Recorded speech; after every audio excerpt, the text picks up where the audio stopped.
अस्सलाम वालेकुम नाज़रीन, वेलकम टू द शो बात कारोबार की। मैं हूं आपकी मेज़बान नताशा हसीब। वेंटा दी पेनिको, क्या आज की मार्केट में सेलिंग प्रेशर देखी गई है? बहुत ज़्यादा इन्वेस्टर्स कॉशियस नज़र आ रहे हैं और एक सेलिंग प्रेशर इसलिए भी दिखाई दे रहा है कि कल की मार्केट में भी ये कॉशियस स्टैंस देखा जा रहा था। इन्वेस्टर्स 25 बिप्स पॉलिसी रेट में इजाफे की वजह से काफ़ी हद तक पैनिक दिखाई थी और आज भी वही सिचुएशन कंटिन्यू रही और हमने ये देखा कि मार्केट के अंदर सेंटिमेंट्स दोबारा अट्रैक्टिव वैल्यूएशन को छोड़ के कॉशियस स्टैंस या फिर एक पैनिक इस वजह से भी क्रिएट कर रहे हैं कि इन्वेस्टर्स काफ़ी हद तक ये चाह रहे हैं कि मार्केट से अपने पोजीशंस ऑफलोड करें। रीज़न क्या है, क्यों ज़्यादा ये एक कॉशियस स्टैंस या सेंटिमेंट्स नेगेटिव चल रहे हैं, तो आज के प्रोग्राम में डिटेल डिस्कशन करेंगे। और इसके साथ साथ जो बात करें अगर वैल्यूएशन के हवाले से, तो अट्रैक्टिव वैल्यूएशन हमारे पास MSCI के इमर्जिंग मार्केट से एग्जिट होने के बाद फ्रंटियर मार्केट में काफ़ी हद तक पार्टिसिपेट करती हुई दिखाई दे सकती है। तो यहाँ पे जो न्यू इन्वेस्टर्स हैं उनको अपनी पोजीशंस स्ट्रॉन्ग करने की ज़रूरत है। फर्स्ट सेगमेंट की तरफ चलते हैं।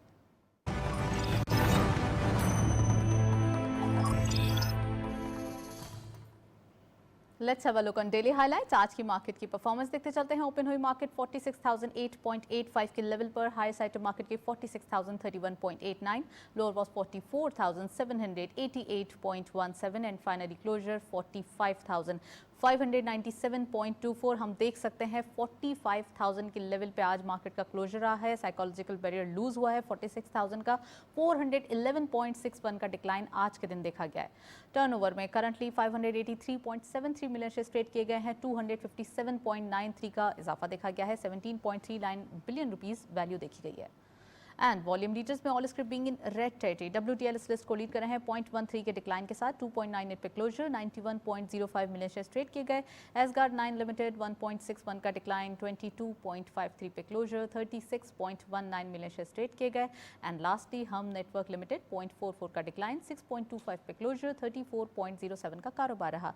ये था वॉल्यूम लीडर्स और मार्केट की करंट परफॉर्मेंस स्टैटिस्टिक्स। हम देख रहे हैं यहाँ पे पेनी स्टॉक्स अगेन पार्टिसिपेट कर रहे हैं और यहाँ पे गिरावट देखी जा रही है। एक्सचेंजिंग हैंड्स हैं जिसमें डेली बेसिस पे कुछ ना कुछ नेगेटिविटी या पॉजिटिविटी हम देखते हैं। नेक्स्ट सेगमेंट की तरफ चलते हैं।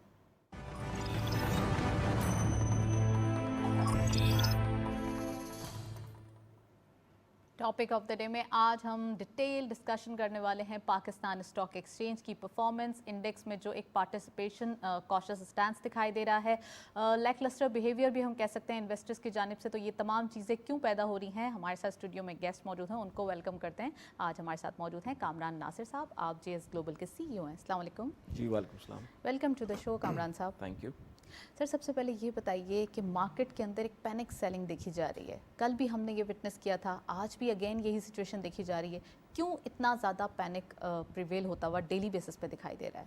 देखिए, कुछ न्यूज़ जो फ्लो रही है वो ज़रा नेगेटिव रही और मैं नहीं समझता कि ये नेगेटिव है तो कोई परमानेंट लास्टिंग इसका इफेक्ट होगा।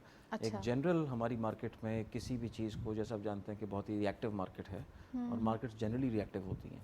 सो उस रिएक्शन की आप इस वक्त ट्रांसलेशन देख रहे हैं कि आपको मार्केट में नज़र आ रही है। लेकिन क्योंकि पे दर पे न्यूज़ फ्लो ज़रा थोड़ा सा नेगेटिव था, जैसे कि आप देखें कि अफगानिस्तान से पुल आउट US का, उसके बाद उस पुल आउट के बीच में जो कि हमारे लिए पॉजिटिव था लेकिन नेगेटिव इंटरनेशनली था कि Taliban came into power.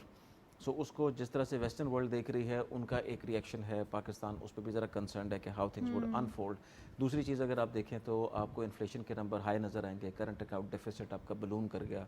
Balloon करने के बाद कल रात ही मैं सुन रहा था कि जो फाइनेंस मिनिस्टर हैं उन्होंने आके उसके ऊपर थोड़ा सा बयान भी दिया कि हम किस तरीके से इसको कंट्रोल करेंगे going forward into the future.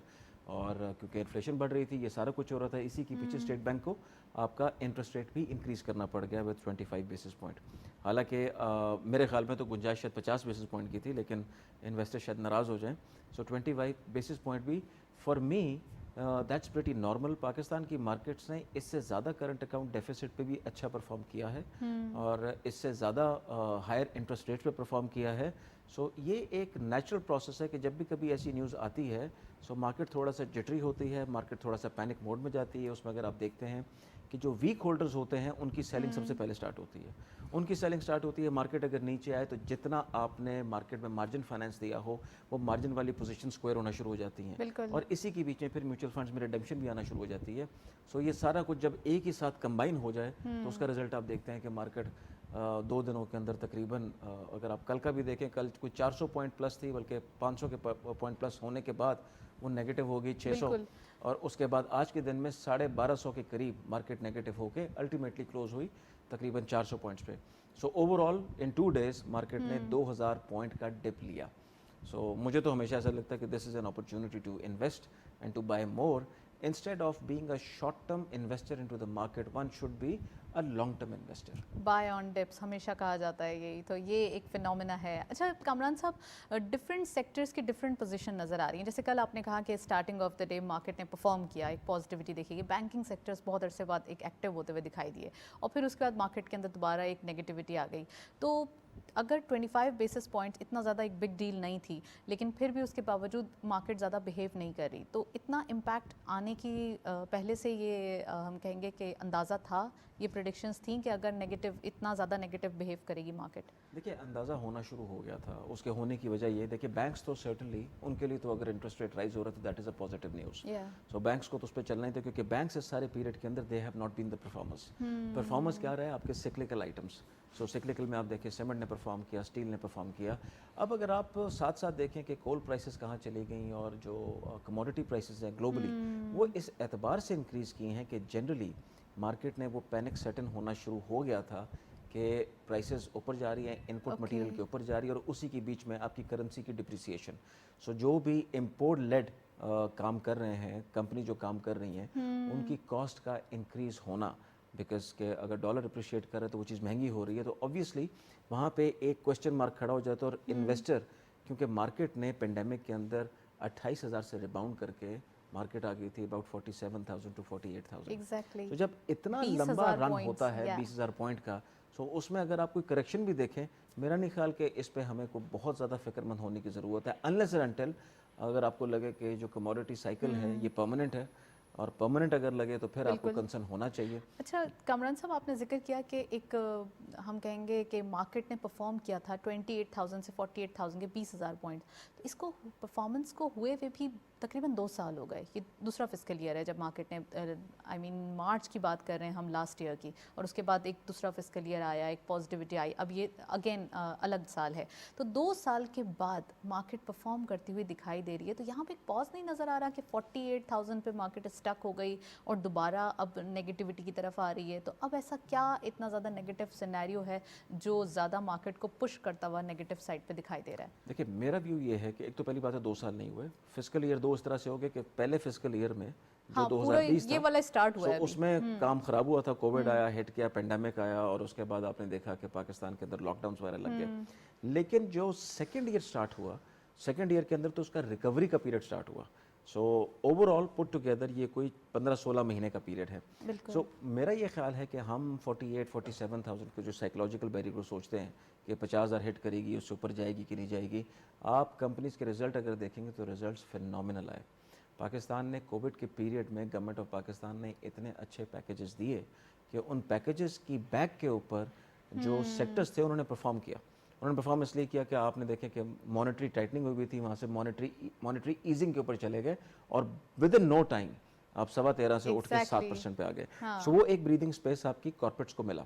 Plus जिस तरीके से स्टेट बैंक की तरफ से पॉलिसीज आई कि आपको मुख्तलिफ किस्म की फैसिलिटीज़ दी गई, आपको सैलरी रीफाइनेंस दिया गया, आपको टर्फ दिया गया, बहुत सारी चीज़ें पुट टुगेदर। सो उसका नतीजा ये हुआ कि जो गवर्नमेंट भी सोच रही थी कि इकॉनमी शायद ग्रो करने में तकलीफ रहे, इकॉनमी गवर्नमेंट की एक्सपेक्टेशन से ज़्यादा ग्रो की और उससे ज़्यादा रैपिडली ग्रो की। उस ग्रोथ की वजह से आपने देखा कि मार्केट ने सब चीज़ों को प्राइस इन किया और 20,000 पॉइंट्स की तेज़ी आपको नज़र आई। आने वाले दिनों में जो चीज़ें मैं देखता हूँ वो इस तरीके से हैं कि अगर अब भी आज आप कंपेयर कर लें आपको इंटरनेशनल मार्केट से, इर्रिस्पेक्टिव कि वो किसी भी जगह की हैं, मैं खैर कंपेयर उसको नहीं करता कि चलें मैं वेस्टर्न मार्केट्स नहीं उठा रहा, मैं आपकी रीजन के मार्केट्स को उठा रहा हूँ, तब भी पाकिस्तान इज़ जैसे कहते हैं ना कि extraordinarily cheap when it comes to different sectors। Price earning multiples पे बहुत नीचे है, डिस्काउंट इसका बहुत बड़ा हुआ है और ये अट्रैक्टिव रहेगा। सिर्फ अगर आप देखें तो लोग कंसर्न होते हैं कि क्या लिक्विडिटी है कि नहीं है। लिक्विडिटी पे भी अगर मैं आपको बताऊं कि अभी आईपीओ किया पाकिस्तान का सबसे बड़ा हमने एयरलिंक कम्युनिकेशन का, तो उसकी लिक्विडिटी देखें सबसे बड़ा आईपीओ था, 6 अरब की उसकी लिस्टिंग थी, 6.5 अरब उसमें रेज हुए, तकरीबन 2 टाइम्स वो ओवर सब्सक्राइब हुआ। सो जिस चीज़ का आईपीओ सबसे बड़ा 6 अरब का और उसमें 12 अरब की आपको तकरीबन उसके करीब आपको उसके अंदर पार्टिसिपेशन आ जाए और उस कंडीशन में आए कि जहाँ पे मार्केट्स थोड़ी सी जिटरी थी, इसका मतलब है कि liquidity is not the issue, liquidity is available in the system, सिवाय इसके कि आपके जो ट्रेडर्स होते हैं और शॉर्ट टर्म जो ट्रेडिंग कर रहे होते हैं वो जिटरी ज़रूर होते हैं, वो इंडेक्स लेवल्स को देख रहे होते हैं कि 44 पे चला गया, नेगेटिव न्यूज़ आ गई तो अभी बेच दो, नीचे जाके ले लेंगे, चलें तो कामरान मार्केट उसके साहब, इम्पैक्ट में चली जाती है। एग्जैक्टली मैं अब पूछना चाहूंगी कि कौन से इन्वेस्टर्स ज़्यादा सेलिंग करते हुए आज और कल की मार्केट में, या स्पेसिफिक इन दिस सिचुएशन कौन से इन्वेस्टर्स ज़्यादा सेलिंग करते हुए दिखाई दिए, म्यूचुअल्स या फिर लोकल इन्वेस्टर्स, तो बात करेंगे, लेकिन अभी हम देखते चलते हैं ये रिपोर्ट पाकिस्तान स्टॉक एक्सचेंज की। पाकिस्तान स्टॉक एक्सचेंज को दुनिया भर के अलावा बिलखुसूस इस्लामी दुनिया का भी बेहतरीन स्टॉक एक्सचेंज करार दिया गया है, जिसकी अहम वजह ग्लोबल इस्लामिक फाइनेंस अवार्ड यानी कि GIFA की जानिब से PSX को बेहतरीन इस्लामी स्टॉक एक्सचेंज के अवार्ड बराए 2021 से नवाजा जाना है। GIFA इस्लामी दुनिया में बैंकिंग और फाइनेंस के हवाले से आलमी प्लेटफॉर्म है, जिसने इस्लामी बैंकिंग और फाइनेंस को फरोग देने के लिए 2011 से अवार्ड देने का सिलसिला शुरू किया। गुज़िश्ता 3 सालों में पाकिस्तान में बहुत सी मस्बत तब्दीलियां आई हैं, जैसे कि कोरोना के मनफी असरात के सबब दुनिया की मईशत सुकड़ी, लेकिन पाकिस्तान की मौशी कारकर्दगी बहुत तेज रही। सरमायाकारों का हुकूमती पॉलिसियों पर एतमाद कई गुना बढ़ा है। पाकिस्तान स्टॉक एक्सचेंज ने बेहतर कारकर्दगी के हवाले से माजी के रिकॉर्ड्स तोड़ डाले हैं, जबकि तामीराती शोबे में तारीखी तरक्की का सेहरा भी वजीर आजम के सर ही जाता है। ज़राई शोबे में मजीद बेहतरी की जरूरत है। माजी में हुकूमतों ने कारखानों और सनतों पर तवज्जो नहीं दी, जबकि मौजूदा मुंतखब हुकूमत ने सबसे पहले इसी शोबे पर तवज्जो मरकूज की है। दुनिया वजीर आजम इमरान खान के सियासी तदब्बुर पर उनकी सलाहियतों की मोतरफ हो रही है। मईशत की मजमूई पेशरफ्त के हवाले से बात की जाए तो बिलाशुबा मईशत बेहतर हुई है। मईशत को बेहतर बनाने और कैपिटल मार्केट्स को वसअत देने के हुकूमती मंसूबों के दूररस नताइज सामने आने लगे हैं। मजमूई तौर पर हुकूमती सतह पर PSX की कारकर्दगी तसल्ली बख्श करार दी जा रही है और कैपिटल मार्केट की बेहतरी के लिए हर मुमकिन इक़दाम के लिए हुकूमत भरपूर इक़दाम उठा रही है। एग्जैक्टली ये तो है, हुकूमत भरपूर इकदाम उठा रही है, काफ़ी हद तक ज़बरदस्त तरीके से। अगर हम फिस्कल ईयर को ही विटनेस करें तो यहाँ पे ये दिखाई देता है कि वो पैकेजेस दिए गए जिससे बिजनेसेस फ्लरिश करते हुए दिखाई दिए, जिससे स्टॉक मार्केट की परफॉर्मेंस बेहतर हुई। अगर हम बात करें डॉलर की, तो डॉलर जब अप्रिशिएट करता हुआ डेली बेसिस पे दिखाई दे रहा है, तो स्टेट बैंक का ये इकदाम था कि कुछ इन्वेस्टमेंट की जाए या इंजेक्ट किया जाए ताकि रुपी अप्रिशिएट करने लगे और डॉलर की जो एक रफ्तार थी इसको लगाम डाली जा सके। कामरान साहब हमारे साथ मौजूद हैं, उनसे मज़ीद बात करते हैं। सर, पहले मैं चाहूँगी कि आप डॉलर के ऊपर कमेंट कर दें कि कंटिन्यूस एप्रिसिएशन देखी जा रही थी, तो इसके पीछे क्या रीज़न था? देखिए वो it's a very normal phenomena. अगर डिमांड एंड सप्लाई में अगर सप्लाई साइड स्ट्रॉन्ग रहेगी तो सर्टनली आपका रुपये अप्रिशिएट करेगा, और अगर डॉलर की डिमांड साइड ज़्यादा स्ट्रॉन्ग हो जाएगी तो ऑब्वियसली आपके उस केस में रुपये डिप्रिशिएट कर जाएगा, बिकॉज इसको जिस तरीके से पैक किया गया कि लार्जली ये मार्केट फोर्सेस पे इसकी प्राइस अब डिटरमिन हो रही है, और स्टेट बैंक जिस तरह से पहले किया करता था कि प्राइस को एक जगह पे रोक लिया करता था इंजेक्शन कर करके, सो अब वो वाला काम नहीं होता, विच आई थिंक आई कंकर टू दैट फिलॉसफी कि मार्केट में हमें उस पॉलिसी का बहुत नुकसान उठाना पड़ा, और आगे जाती में कोई ऐसी पॉलिसी ना ही अगर उसको फॉलो करे तो ज़्यादा बेहतर है। सेकंड जो इंपॉर्टेंट बात है, देखें जैसे मैंने आपसे कहा कि इनखला हुआ US का और नेटो फोर्सेस का फ्रॉम अफगानिस्तान, सो डॉलराइजेशन या डॉलर की डिमांड बढ़ने का एक वो बहुत बड़ा रीज़न था कि यहाँ से डॉलर लिए जा रहे थे और यहाँ से एक्सपोर्ट, ऑब्वियसली आपका नेक्स्ट डोर नेबर है और आपके बॉर्डर्स भी कोई इतने स्ट्रांग नहीं है वहाँ पे कि आप उसको ज़्यादा मूवमेंट को कंट्रोल कर सकें। सो वो एक फिनोमेना भी किक इन कर गया था इस पीरियड में, अलॉन्ग साइड कि जब आपका करंट अकाउंट डेफिसिट बढ़ता है और आपको नज़र आता है कि प्रेशर आना शुरू हो गया, तो वो रुपये पर नेचुरली एक प्रेशर आता है, तो उसके नतीजे में हमें सिवाय इसके कि करेंसी की डिप्रिसिएशन होती हुई नज़र भी आ रही थी और लग भी रहा था, और एग्जैक्टली वही हुई, और अभी भी मुझे लगता है कि थोड़ा बहुत रूम मजीद डिप्रिसिएशन का मौजूद है। अच्छा, सो लेट्स सी, डिप्रिसिएशन देखें पहले से पता चल जाता, ये हमारा अपना ख्याल है कि यहाँ से भी इसके अंदर रूम है कि ये 3-1% के करीब मजीद डिप्रिसिएट हो सकता है। सो लेट्स सी होता है कि नहीं होता, बिकॉज क्या इकदाम लेते हैं, और गवर्नमेंट अगर दोबारा से इंपोर्ट्स को ज़रा कब करे और थोड़ा सा उसको ब्रेक लगाए कि किसी तरीके से ये मज़ीद बलून ना हो, और जहाँ पे अगर फ्लाइट हो रही थी to our neighbouring country in terms of dollars, so उसको अगर ये क्रैक डाउन करके और रोकने में कामयाब हो जाए तो सिचुएशन बेहतर हो सकती है इस केस के अंदर। राइट, अब मैं वो क्वेश्चन पूछूंगी जो हम रिपोर्ट से पहले कर रहे थे, कौन से इंस्टीट्यूशंस या कौन से जो इन्वेस्टर्स हैं वो ज़्यादा सेल आउट करते हुए, सेलिंग प्रेशर क्रिएट करते हुए दिखाई दे रहे हैं? म्यूचुअल्स हैं या लोकल इन्वेस्टर्स हैं या फॉरेनर्स? ऑफ कोर्स देखिए फॉरेनर्स तो पाकिस्तान में जिस तरीके से ऑपरेट कर रहे हैं तो फ़िलहाल तो वो they are not even a news, okay. क्योंकि उनकी इनफ्लो या आउटफ्लो बिल्कुल इस वक्त मीनिंगलेस, बहुत ही छोटी क्वांटिटी में चल रही है। जो आपका इंडिविजुअल इन्वेस्टर है, मेजरली मार्केट का ड्राइवर वो है। ओवर अच्छा। 60% पार्टिसिपेशन इस पाकिस्तान स्टॉक एक्सचेंज में is coming from the retail side. So retail side he determine करती है कि कितनी लिक्विडिटी है और कितना मार्केट में इन्फ्लक्स है, और प्राइसेस ऊपर जा रही है, नीचे जा रही हैं, वही दे आर रिस्पॉन्सिबल कि कल को अगर कोई चीज़ अप्रिशिएट कर रही होती है तो एक फ्लॉग मेंटेलिटी होती है, उसके अंदर वो काम कर रहे होते हैं, और अगर कोई चीज़ नीचे आ रही होती है तो भी उनका बहुत बड़ा रोल होता है। अच्छा। So, अगर उसको देखें आप तो that is the most important area. Secondly, mutual funds के नंबर आज के या बैंकों के नंबर तो हमें नहीं पता, शाम को रिलीज़ होंगे फ्रॉम नेशनल क्लियरिंग के किस सेक्टर में और किस पर्टिकुलर क्लास ऑफ सेगमेंट के अंदर, whether it was a buy और इट वाज अ सेल। लेकिन अगर आमतौर पे देखें तो जो आज का पैटर्न लग रहा था, तो मुझे लगता है कि रिडेम्पशंस थी। सो अगर रिडेम्पशंस थी तो म्यूचुअल फंड सेलर हो सकता है। Okay, this is the reason. वो एक अलग फिर डिबेट हो जाएगी क्यों म्यूचुअल फंड्स जो हैं वो ऐसी सिचुएशन में सेल आउट करते हैं, तो वो एक अलग टॉपिक हो जाएगा। लेकिन फिर भी मैं चाहूँगी एक कमेंट कर दें आप, जब मार्केट गिर रही होती है तो ज़्यादातर इंस्टीट्यूशन उस वक्त क्यों सेलिंग करते हैं? देखिए, स्टॉप लॉसेस हिट हो जाते हैं। आप जब भी म्यूचुअल फंड मैनेजमेंट कर रहे होते हैं तो आपने कहीं पे एक स्टॉप लॉस लगाया होता है किसी जी। आइटम को। अगर आपने परचेज किया से एट 100, ठीक है, सो उसका स्टॉप लॉस 90 पे ट्रिगर करेगा या 85 पे करेगा या 80 पे करेगा। That is also a sensible strategy, क्योंकि गिरती मार्केट के अंदर आप अपने किसी भी लॉस को मिनिमाइज कर जाते हैं। ऑब्वियसली वो पब्लिक मनी पे बैठे होते हैं और वो पब्लिक बिल्कुल। कॉन्फिडेंस के ऊपर होते हैं कि ये हमारे आइटम्स को और हमारी ये जो उनका काम इन्वेस्टमेंट है उसको देखना उनका काम है। सो उसके अंदर नॉर्मली ये चीज़ देखने में आती है कि जहाँ पे मार्केट ज़्यादा गिर जाए तो स्टॉप लॉसेस हिट हो जाते हैं। स्टॉप लॉसेस हिट होने से एक और चीज़ ट्रिगर होती है, वो ट्रिगर ये होता है कि सेलिंग आ जाती है उनकी तरफ से एडिशनल। सो additional selling stop loss trigger होने से भी होती है, एडिशनल सेलिंग रिडेम्पशन से भी आ जाती है, और एडिशनल सेलिंग आपकी जो ब्रोकरेज हाउसेस में जिन क्लाइंट्स ने मार्जिन फाइनेंस में या मार्जिन ट्रेडिंग सिस्टम में लेवरेज पोजीशन ली होती है, सो वहाँ पे भी लिक्विडेशन आ जाती है। सो ये सारा कुछ जब इकट्ठा हो जाता है तो आपको नजर आता है मार्केट 1200 पॉइंट गिर गई। एग्जैक्टली, पैनिक सेलिंग हो जाती है। यहाँ तो हमने की पाकिस्तान स्टॉक एक्सचेंज की सिचुएशन जो अभी चल रही है और जो एक सिनेरियो विटनेस किया जा रहा है उसके ऊपर बात। अभी हम कर लेते हैं कुछ एक्सटीरियर जो सिचुएशन है जिसका इम्पैक्ट आ रहा है। इंटरनेशनल रिलेशन कैसे देख रहे हैं पाकिस्तान के हवाले से, क्योंकि बातें ये चल रही हैं कि कुछ थोड़ी बहुत हर्डल्स आ रही हैं जिसका इम्पैक्ट हम देख रहे हैं, तो इज़ दिस ट्रू? देखिए, certainly Pakistan is not immune, बल्कि Pakistan is more prone to international relationships, और वो किस तरफ मूव करते हैं उसका बड़ा इम्पैक्ट हम पे आता है।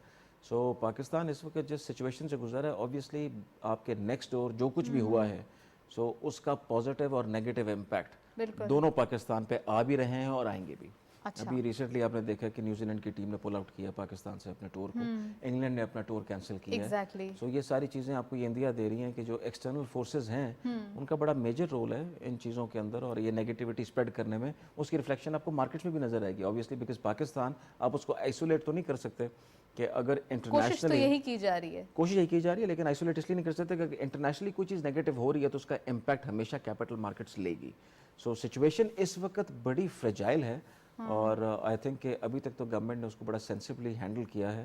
और जो मेरा एक्सपीरियंस रहा है कि प्राइम मिनिस्टर हिमसेल्फ इन्होंने फॉरेन पॉलिसी पे हमेशा जो इकदाम उठाए हैं वो हमेशा मुस्बत रहे हैं, और बड़ी फार साइटेड उनकी अप्रोच है।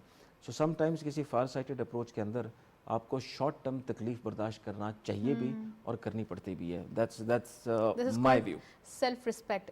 पाकिस्तान ने प्राइम मिनिस्टर साहब ने जब एब्सोल्युटली नॉट का बयान दिया था, तो उसके बाद ये जो एक सिचुएशन क्रिएट हो रही है, तो I think what is the reason कि ये सिर्फ एक आइसोलेट करने की प्रॉब्लम है, या फिर ये इसकी प्राइस है जो हम पे कर रहे हैं, या फिर ये आने वाले दिनों के लिए पाकिस्तान के लिए एक बेसिस मजबूत हो रही हैं?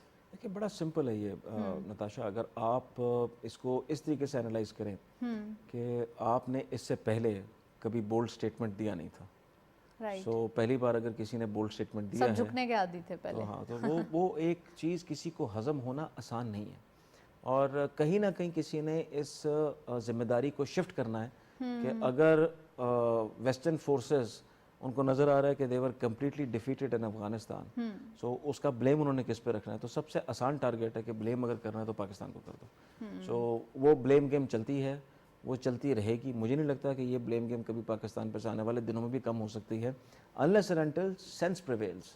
और मेरा ख्याल है प्राइम मिनिस्टर का फोकस भी यही है कि सेंस प्रिवेल करनी चाहिए पाकिस्तान में। अगर प्रिवेल नहीं करेगी तो we will have even further and bigger problems, and those bigger problems are कि अगर किसी चीज़ में कुछ सेंस प्रिवेल नहीं करेगी तो हमेशा गलत फैसला होगा। और वेस्टर्न कम्युनिटी को भी ये देखना चाहिए कि 20-21 साल में अगर किसी चीज़ का कोई हासिल नहीं है तो आने वाले दिनों में टेबल पर बैठ के चीज़ों को रिजॉल्व करना यही सबसे अच्छा काम हो सकता है। बिल्कुल, फाइट या जंग से बेहतर है हमें काफ़ी हद तक जो है वो रेगुलराइज किया जाए चीज़ों को। अकील करीम डेडी साहब हमारे साथ मौजूद हैं, ओवरकॉल चेयरमैन इक्विटी ग्रुप, उनको वेलकम करते हैं। अस्सलाम वालेकुम sir, welcome to the show. अस्सलाम वालेकुम sir, welcome to the show.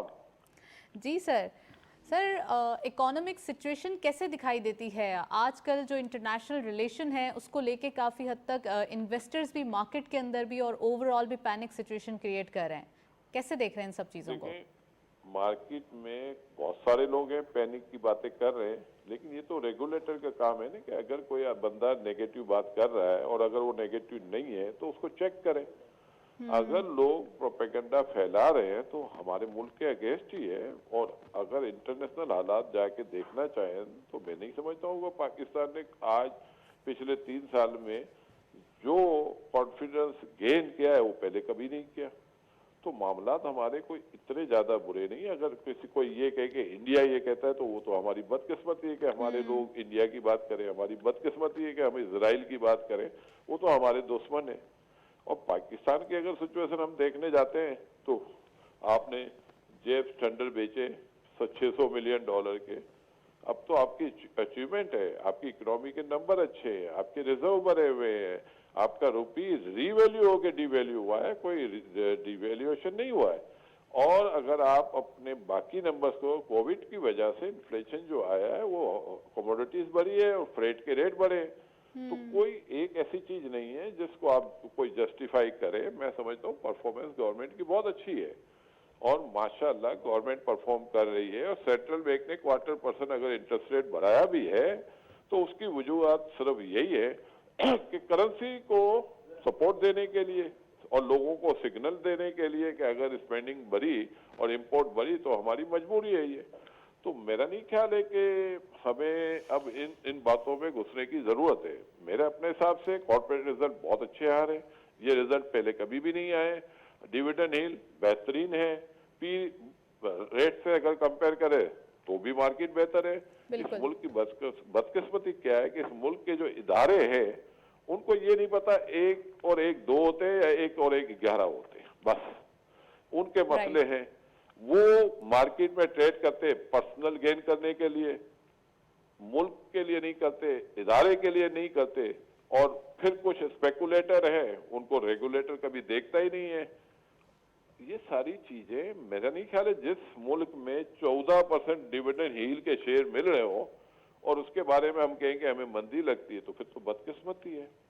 आपका रोशन डिजिटल अकाउंट में इक्विटी मार्केट में पैसा आना शुरू हो गया है, बाकी जगहों पे भी पैसा आ रहा है, रिजर्व भी आपके ऑल टाइम हाई पे हैं। तो मुझे तो या तो कोई कहे कि ये नेगेटिव न्यूज है। अफगानिस्तान में पीस हुआ है, अफगानिस्तान में कोई 40 साल से जंग हम देखते आए थे, उसकी वजह से हम सफर कर रहे थे, वो भी मुसीबत हम पे टल गई, तो वो भी हमारे लिए गुड न्यूज है। तुर्की से हमारे ताल्लुकात बेहतर हुए, रशिया से जो कि हमारे ताल्लुकात नहीं थे आज उससे भी हमारे ताल्लुकात बेहतर हो गए। और रशिया से हम गैस पाइपलाइन डलवाने जा रहे हैं, कॉन्ट्रैक्ट साइन करने जा रहे हैं, तो ये भी गुड न्यूज है पाकिस्तान के लिए। सीपेक पाकिस्तान का स्टार्ट हो चुका है, उसके ऊपर काम हो रहा है। आपके इकोनॉमिक जोन डेवलप होने जा रहे हैं, आपके पास पावर की सरप्लस पड़ी हुई है, आपकी इंडस्ट्री में एक्सपेंशन हो रहा है, आपकी ये एसएमई परफॉर्म करना शुरू कर चुकी है, आपके बैंक के डिपॉजिट बढ़ना शुरू हो गए हैं। पहले जो ब्लैक इकोनॉमी पाकिस्तान में थी अब आप उससे निकल रहे हैं, अब आपके पैसे पाकिस्तान में इन्वेस्ट हो रहे हैं, अब आपके वेंचर फंड में पैसा आना शुरू हो गया है। राइट। तो कोई सर इतनी सारी पॉजिटिव न्यूज़ होने के बावजूद अभी हमारे शो में कामरान नासिर साहब भी बैठे हुए हैं, उनका भी यही कहना है कि इतनी पॉजिटिविटी प्रिवेल हो रही है, उसके साथ साथ इंटरनेशनली काफ़ी हद तक चीज़ों को ब्लेम गेम बनाया जा रहा है, यानी कि चीज़ें ब्लेम करने की कोशिश की जा रही है, पाकिस्तान को आइसोलेट करने की कोशिश की जा रही है। ब्लेम गेम अगर कोई कर भी रहा है तो उससे क्या फर्क पड़ता है? हमें अपने ऊपर एतमाद होना चाहिए ना, किसी को बोलने से हमें क्या फर्क पड़ता है भाई। अगर दुनिया में वो तो लॉबिंग फर्म होती है हर मुल्क की, अगर वो जाके कांग्रेसमैन के मुंह से कोई बात निकलवाता है तो उससे हमें क्या फर्क पड़ता है। आप सिर्फ अगर बात करने वाली बात है वो यही है कि जब अमेरिकन प्रेसिडेंट ने स्पीच की, उसने कहा जो डिसीजन हमने आज लिया है 5 साल बाद भी यही लेते, 10 साल बाद भी यही लेते, तो इसके बाद आपको इसमें बात करने की जरूरत नहीं रहती ना। प्रेसिडेंट ऑफ अमेरिका खुद कह रहा है कि जो डिसीजन हमने आज लिया है 10 साल बाद भी यही लेते, तो अब तो वो बात तो पॉजिटिव है। फिर उन्होंने भी यही कहा है कि अब दुनिया में जंग नहीं हो सकती, अब पीस की तरफ जाना पड़ेगा। हमारे प्राइम मिनिस्टर साहब भी वही बात कर रहे हैं, उन्होंने भी यही बात की है कि भाई अब सालों साल से जंग का हम हिस्सा रहे, अब हम उस तरफ नहीं जाएंगे। तो ये तो पाकिस्तान के लिए पॉजिटिव न्यूज है। लोग अगर और इंडिया जो कि टेररिज्म पाकिस्तान को एक्सपोर्ट कर रहा था, उसकी हमारी जान छूट गई। जितने उनके कॉन्सुलेट थे वो बंद हो गए, जितना टेररिज्म को सपोर्ट करने के लिए उसने अफगानिस्तान का सहारा लिया वो अब खत्म हो गया। तो अब हमारे लोगों को तो खुश होने की जरूरत है, हमें तो इसमें अफसोस करने की जरूरत नहीं है। हमारे लिए हर तरफ गुड न्यूज है। अब हमारे लोगों को समझने की जरूरत है, हमारे इदारों को समझने की जरूरत है। हमारी मार्केट तो बड़ी बहुत छोटी मार्केट है और उस छोटी मार्केट में अट्रैक्टिव है, प्राइस वैल्यू है। अब इसको अगर कोई बाई नहीं करना चाहे तो हम उसको घर जाके तो नहीं समझा सकते। हाँ, हम ये जरूर जानते हैं कि यहाँ लोगों के पर्सनल इंटरेस्ट है और ये फाइनेंस मिनिस्ट्री की जिम्मेदारी बनती है कि इस तरह के गलत लोगों का सदभाव होना चाहिए ताकि ये मुल्क को नुकसान ना पहुंचाएं। यहाँ बैठ के ऐसे अनासर जो मुल्क को नुकसान पहुंचाते हैं उनको रोकना चाहिए। Thank you so much Aqeel Karim Dhedhi साहब, आप हमारे साथ मौजूद थे। काफ़ी डिटेल एनालिसिस और काफ़ी पॉजिटिव न्यूज़ जिन्होंने जिक्र किया कि अब आने वाले दिनों में बहुत हद तक हम कह सकते हैं पॉजिटिविटी प्रिवेल होने वाली है। कामरान साहब हमारे साथ मौजूद हैं। कामरान साहब, अकील करीम डेडी साहब ने अपने स्टाइल में कुछ चीज़ें बताई हैं और प्लीज़ आप उसको जो है वो एक एलेबरेट करें कि क्या आने वाले दिनों में कुछ पॉजिटिविटी प्रिवेल होने वाली है। देखिए, पॉजिटिविटी जैसे मैं आपसे पहले ही बात कर रहा था कि corporate earnings are good, market बहुत चीप है और हमने तो महल में सारी बातें कर ली हैं कि जियो पॉलिटिकल सिचुएशन कैसी है, जियो इकोनॉमिक्स कैसी है और पाकिस्तान में क्या सिचुएशन है।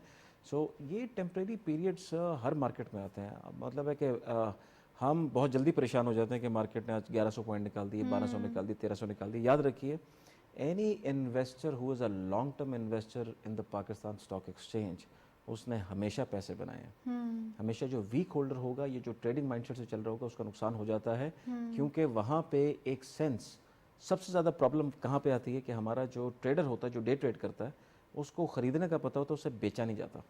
95% problem is in the art of selling, कि बढ़ती मार्केट में बेच नहीं पाते और गिरती मार्केट में पैनिक के अंदर सेल करते हैं। सो ये जो एक ट्रेडिंग और ये सिर्फ पाकिस्तान की हद तक ही नहीं है, इसको ज़ीरो सम गेम भी इसीलिए कहते हैं क्योंकि जनरली जो ट्रेडर्स होते हैं, जो डे ट्रेडर्स होते हैं, वो अगर कोई चीज़ बढ़ रही हो, होता है ग्लोबली एक्सेप्टेड, जब कोई चीज़ बढ़ रही होती है तो वो इंतजार करता है कि और जाए ऊपर और जाए। जब नीचे आ रहा होता है तो वो इंतजार करता है कि अच्छा रुक जाएगा, वापस आएगा।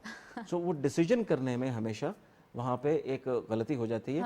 और सेकेंडली देखें, नेगेटिव न्यूज़ पीपल जनरली, कोई इन्फॉर्म्ड इन्वेस्टर है, जितना अगर मुझे नॉलेज है या कई और इस मार्केट में सीनियर्स हैं जितना उनको नॉलेज है, हमारे भी सीनियर्स हैं, तो उतनी नॉलेज हर एक के पास होती नहीं है। सो लोग बहुत जल्दी पैनिक करते हैं और अब पाकिस्तान में क्या इंटरनेशनली भी देखें, पैनिक सेल जब आती है तो वो इसी तरीके से आती है कि उस वक्त लोग इंतज़ार नहीं करते। लोग कहते हैं कि अच्छा एक नेगेटिव खबर है, डॉलर जो है अगर वो अप्रिशिएट कर गया, रुपी डिप्रिशिएट कर गया तो पता नहीं क्या हो जाएगा, फलानी चीज़ पता नहीं क्या हो जाएगी, करंट अकाउंट डेफिसिट बड़ा हो जाएगा, पता नहीं क्या ये वर्स्ट से वर्स्ट क्या हो सकता है। उसको कंटेम्पलेट या उसको पूरे कॉन्टेक्स्ट में देखने की बजाय हम उस वक्त फौरी एक फैसला कर लेते हैं कि we will go and we will sell. And मैं उसको भी बुरा नहीं समझता क्योंकि ये मार्केट के एक डायनामिक्स है। मार्केट के डायनामिक्स में हैंड्स चेंज भी हुआ करते हैं। जो आदमी 28,000 से किसी चीज़ को लेके चल रहा था और उसको ट्रेड कर रहा था 40-45,000 तक अगर उसने पैसे बना लिए हैं, may be it's a time कि वो हैंड्स बीच में चेंज होते रहते हैं। कोई किसी टाइम पे एग्जिट ले लेता है, फिर कोई नया इन्वेस्टर आता है, वो वहाँ से पकड़ लेता है, फिर वो एग्जिट लेता है। So I on an overall basis I think कि हम बहुत जल्दी प्रेडिक्ट कर रहे हैं फ्यूचर को या ओवर एनालाइज कर जाते हैं। और यही मार्केट मेरे ख्याल में अब से 2 दिन बाद आप बैठी कह रही हूँ कि आज मार्केट 600 पॉइंट प्लस होगी। तो इसकी वजह क्या अक्सर होता है ये होता है। तो फिर उस वक्त अगर अब मैं हूँगा प्रोग्राम में तो आपको ये बता रहा हूँ कि मार्केट अपनी ओवरसोल्ड रीजन में चली गई थी, बहुत ज़्यादा सेलिंग आ गई भी थी, एक नेचुरल उसका पुल बैक है। फिर आप पूछेंगे कि लॉन्ग टर्म क्या है, लॉन्ग टर्म दोबारा से स्टोरी लॉन्ग टर्म पॉजिटिव है। अच्छा कामरान साहब, ये जो सिचुएशन चल रही है और नॉर्मली आपने कहा कि ये एक स्मार्ट इन्वेस्टर की डेफिनेशन है और ऐसे ऐसे उसे करना चाहिए, अगर ये सिचुएशन क्रिएट हो जाती है, पैनिक सेलिंग आ जाती है, तो इसमें क्या किया जाए बाय ऑन डिप्स के अलावा? जो अगर इन्वेस्टर्स ऑलरेडी हैं जो इन्वेस्ट कर चुके हैं मार्केट में और उनके शेयर्स बहुत नीचे जा रहे हैं, तो देखिए सबसे पहली बात है कि आप जब इन्वेस्ट करें तो कंपनी पे फंडामेंटल कॉल लें, फंडामेंटल्स को पढ़ के कॉल लें। बहुत सर सारे अक्रॉस द बोर्ड जा रही है ना, अक्रॉस द बोर्ड होता है ऐसा है कि बहुत सी पेनी स्टॉक्स हो रहे होते हैं और उसको चलाने वाले वेरियस किस्म के मतलब हाई नेटवर्क्स होते हैं, कॉर्पोरेट्स होती हैं जिनको वो समझ आ रही होती है स्टोरी, लेकिन किसी और को नहीं समझ आ रही होती। सो अगर उसमें फंडामेंटल स्टोरी नहीं है सो उनसे परहेज़ करना या इज्तनाब करना बहुत ज़रूरी है। ये तो रहा पहला मशवरा। दूसरा मशवरा उसके अंदर ये है कि अगर आपका एक रीजनेबल लेवल ऑफ प्रॉफिट बन जाए तो उसको एग्जिट कर लेना चाहिए बढ़ती हुई मार्केट के अंदर। आप कभी ये ना सोचें कि एक चीज़ 30 रुपए की थी, ठीक है, वो 30 से 40 रुपए की हो गई और मैंने 33 पे बेच दी तो मैंने सिर्फ 3 कमाए। सोचने की बात यह है कि आपने 3 अर्न कर लिए, वो प्रॉफिट बुक हो गया है। वो चीज़ 40 से अगर 25 हो जाएगी तो आपको 5 रुपए का एब्सोल्यूट लॉस हो अच्छा जाएगा। ये प्लीज़ आप सुन ले, ये इन्वेस्टर्स इस टाइप के बहुत होते हैं हमारे पास जो बहुत अफसोस करते हैं बाद में, मैंने जल्दी बेच दिया और इतना ज़्यादा आगे निकल इतना गया। ज़्यादा आगे निकल गया तो वो फिर उस पैनिक के अंदर पैनिक बाइंग भी होती है, सिर्फ पैनिक सेलिंग नहीं होती। पैनिक बाइंग ये होती है जो 33 से बेच के अगर वही चीज़ 40 की हो गई है वो पैनिक में आके 40 पे खरीद लेगा, फिर 40 का रेट नहीं आया वो वहाँ से वापस आ जाए तो उसके बाद उसका लॉस का क्वांटम और बड़ा हो जाता है, क्योंकि बेचना नीचे की वैल्यू पे था, प्रॉफिट की फिगर इतनी थी, परचेज वैल्यू बहुत ऊपर के नंबर पे है और वहां से अगर जरा सा भी डिप करता है तो लॉस का साइज बड़ा हो जाता है। इस साइंस को कैसे समझा जाएगा? इस साइज को भी देखें, कॉमन सेंस है। You have to read your market and you have to have those nerves of steel कि जिसके ऊपर आप मार्केट में काम कर सकें। स्टॉक मार्केट आपकी जो नर्व सिस्टम होता है इसके साथ बड़ा प्ले करता है, बिकॉज आपका मूड स्विंग भी उसी हिसाब से होता है। मार्केट अच्छी है, you will be feeling on top of the world. What about luck? Luck जैसी कोई चीज़ नहीं है। देखें लक ड्रामास में दिखाते हैं ना कि आप लक आप उसी को कहते हैं, लक आप उसी को कहते हैं कि अगर सारे मामलात उस वक्त सही होना शुरू हो जाए तो आपकी लक है कि आपकी एंट्री एक सही टाइम पे है। लेकिन वो जो लक वाला इन्वेस्टर अगर वो सिर्फ लक पे खेल रहा है तो वो फिर अपनी किस्मत को आजमा रहा है बगैर किसी चीज़ को सोचे और समझे। ऐसा लकी इन्वेस्टर 2008 में भी हो सकता था कि जब मार्केट ही पाकिस्तान में बंद हो गई थी, अगर उसको लग रहा था कि जी मैं नीचे खरीद रहा हूँ और वो रीड नहीं कर रहा था कि सिस्टमिक रिस्क पाकिस्तान की कैपिटल मार्केट्स में बिनाइन नहीं था बल्कि actually it was a systemic risk. So वो गलत साइड पे ऑफ द इन्वेस्टमेंट चले जाते हैं। एग्जैक्टली। सो पढ़ना, समझना और किसी चीज़ की फंडामेंटल कॉल लेना ये बहुत इंपॉर्टेंट है। सेक्टर को अंडरस्टैंड करें, कंपनी को अंडरस्टैंड करें, देन इन्वेस्ट। भेड़ चाल में इन्वेस्ट करने में नुकसान के इम्कानात बहुत ज़्यादा होते हैं, बहुत ज़्यादा हो जाते हैं। कामरान साहब, इमर्जिंग मार्केट से हमारा एग्जिट हो गया फ्रंटियर मार्केट में, अब क्या सिचुएशन दिखाई दे रही है और कितने इन्वेस्टर्स हैं जो आने वाले हैं और अगर आएंगे तो इतना वेलकम उनको मिलेगा जो पहले सबसे पहले तो मेरा थोड़ा सा इस पे कॉन्ट्रेरियन व्यू है। अच्छा। और वो ये है कि I think it's not a good thing. Pakistan should have been part of emerging markets. Market के इन्वेस्टर्स के लिए शायद ये आज के दिन में it is a good thing, क्योंकि जब इमर्जिंग मार्केट में आपका वेट नेक्स्ट टू नन हो गया था, फिर मार्केट की कैपिटलाइजेशन डॉलर टर्म्स में आज से कुछ साल पहले जहाँ थी वहाँ से आप आधे पे खड़े हैं, ठीक है, साल गुजरने के बावजूद आपकी कंपनीज की कैपिटलाइजेशन जो क्वालिफाइंग क्राइटेरिया था आप उससे भी पीछे निकल गए। So which is bad for the market and bad for country such as Pakistan, because Pakistan की स्केल का पॉपुलेशन की कंट्री बिलोंग ही इमर्जिंग में करती है, वो फ्रंटियर मार्केट्स में बिलोंग ही नहीं करती। बट अनफॉर्चुनेटली हमारी कैपिटल मार्केट्स उस तरीके से ग्रो नहीं की जिस तरह से ग्रो करना चाहिए था उसको उस पीरियड में। तो रिजल्टेंट उसका इफेक्ट ये हुआ कि आप पहले फ्रंटियर में थे, इमर्जिंग में गए, फिर उसमें से निकले, फ्रंटियर में आए, फिर इमर्जिंग में गए और फाइनली आप फिर निकाले गए हैं और वापस फ्रंटियर में आ गए। सो फ्रंटियर में आने में होगा ये कि आपका वेट थोड़ा सा इंप्रूव हो जाएगा।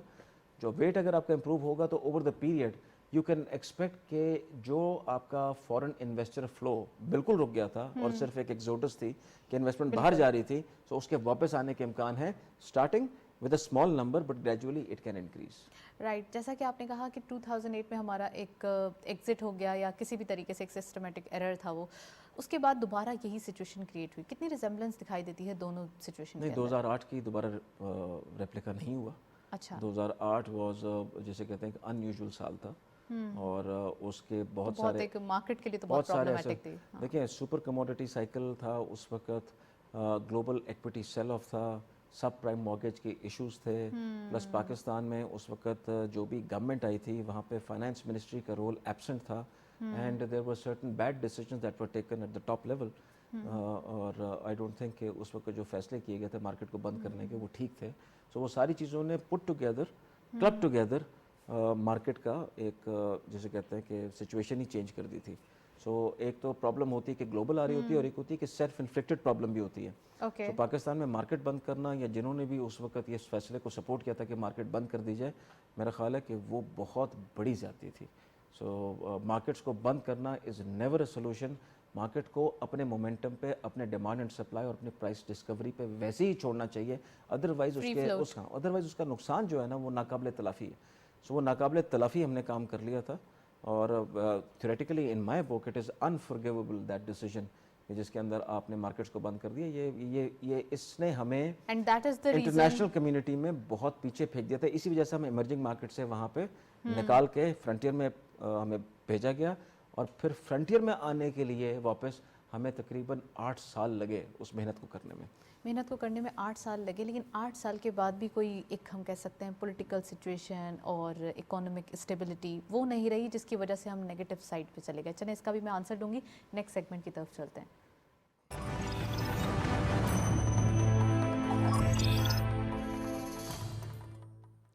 फॉरेक्स और कमोडिटीज़ के लेटेस्ट अपडेट, आज के मार्केट में एक्सचेंज रेट भी देखते चलते हैं। गोल्ड की पर तोला प्राइस 1,12,600 रुपीज़, गोल्ड पर 10 ग्राम 96,600, इंटरनेशनल गोल्ड रेट पर अराउंड $1,767.05, ऑयल WTI पर बैरल $70.56, ऑयल ब्रेंट क्रूड पर बैरल $74.36।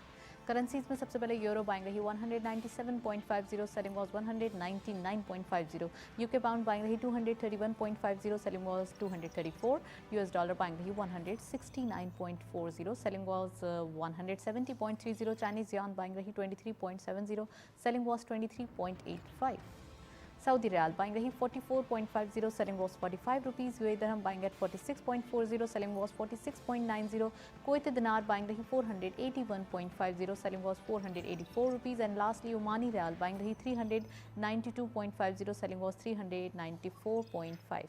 ये था फॉरेक्स और कमोडिटीज़ का latest update. Internationally oil price हम देख रहे हैं यहाँ पे कुछ एक नेगेटिविटी दिखाई दे रही है, अराउंड अपवर्ड एक ट्रेंड दिखाई देता है, और इसके साथ साथ लोकल मार्केट में गोल्ड प्राइस भी कुछ फ्लक्चुएशन के बाद दोबारा अपवर्ड एक ट्रेंड शो कर रहे हैं। कामरान साहब हमारे साथ मौजूद हैं, लास्ट कमेंट्स हैं हमारे प्रोग्राम के, तो उनसे मजीद जो है वो डिस्कशन कर लेते हैं। सर, इमर्जिंग मार्केट की बात हो रही थी, अब जो सिचुएशन क्रिएट हो रही है और अब जितने हम कहेंगे एक साइज़ हमारा फ्रंटियर मार्केट के लिहाज से बढ़ता हुआ दिखाई दे रहा है, तो कौन कौन से ज़्यादा सेक्टर्स हैं जो इससे मुस्तफ़ीद हो सकेंगे या फ़ायदा उठा सकेंगे? देखिए, वो तो इसकी एक कैप्स की लिस्ट बनेगी जिसमें बहुत सारे स्टॉक्स आएंगे। बिल्कुल, वो डिपेंड करेगा लार्ज कैप, मिड कैप और स्मॉल कैप्स में कौन कौन क्लासीफाई करते हैं।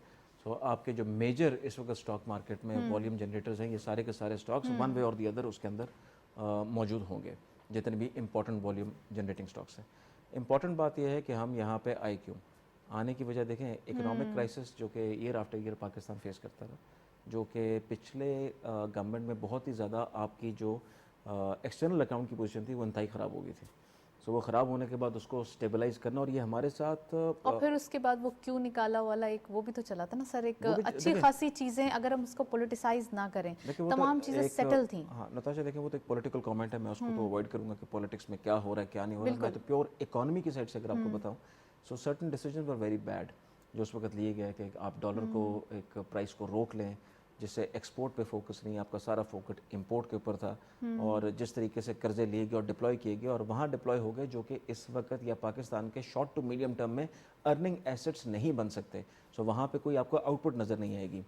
और सेकेंडली आई थिंक कि ये जो वॉर थी नेक्स्ट डोर, पाकिस्तान ने पिछले 20 साल में इसका बहुत खमियाजा भुगता है, और उसका बहुत ज़्यादा आपकी मुआशी साइड पे इम्पैक्ट है। इकोनॉमिक साइड पे इम्पैक्ट सिर्फ यही नहीं होता कि आपकी इकॉनमी अच्छा नहीं कर रही, बट एक्सटर्नल वर्ल्ड भी इस मुल्क में आके इन्वेस्टमेंट करने को तैयार नहीं थी, क्योंकि लॉ एंड ऑर्डर, सिक्योरिटी से लेके बहुत सारे इश्यूज क्लब टुगेदर वो इस सॉइल पे मौजूद थे, जिस पे आने वाले दिनों में अगर अच्छी चीज़ ये है कि अगर अफगानिस्तान आज इंडिपेंडेंट ऑपरेट कर रहा है, इफ़ सेंस वुड प्रिवेल और वहाँ पे एक पॉलिटिकल सेटअप अच्छा आ जाए जिसको कोई भी लीड करो लेकिन पॉलिटिकल कंसेंसस हो, so Pakistan would enjoy that peace dividend. और वो बहुत इंपॉर्टेंट है कि पाकिस्तान के अंदर वो पीस डिविडेंड होना, ताकि कल को इस किस्म की सिचुएशन दोबारा ना उठे और पाकिस्तान में जो चीज़ें इस वक्त आप देखें, टूरिज़्म किस तरीके से फ्लरिश कर रहा है इस वक्त। टूरिज़्म के अंदर ज़बरदस्त किस्म का पाकिस्तान की जीडीपी में कंट्रीब्यूशन है। Secondly what I am hearing कि बहुत सारी कंपनीज़ हैं इंटरनेशनल जो पाकिस्तान में टूरिज़्म की साइड पे इन्वेस्टमेंट करने आ रही हैं। So things are going to change as far as tourism side is concern, but we have to keep in mind कि हमारी सिक्योरिटी फोर्सेस को, जिन्होंने पहले ही बहुत अच्छा काम किया, उनको आने वाले दिनों में आपकी सिक्योरिटी सिचुएशन को बहुत ही अंडर चेक रखना है, क्योंकि कोई भी अनटुवर्ड इंसिडेंट जो है वो बड़ा गलत साबित हो सकता है for a country such as Pakistan. Right आपने कहा अब डिविडेंड खाने का टाइम है, तो अब जो डिविडेंड खाने का टाइम है हम उसके ऊपर फोकस करते हैं। अफगानिस्तान से ट्रेडिंग कितनी बढ़ने वाली है हमारी, और एक्सपोर्ट के नंबर्स पर उसका क्या इम्पैक्ट आएगा? देखिए, तो गवर्नमेंट अपने पॉलिसी से डिफाइन करेगी ये किस तरीके से होगा।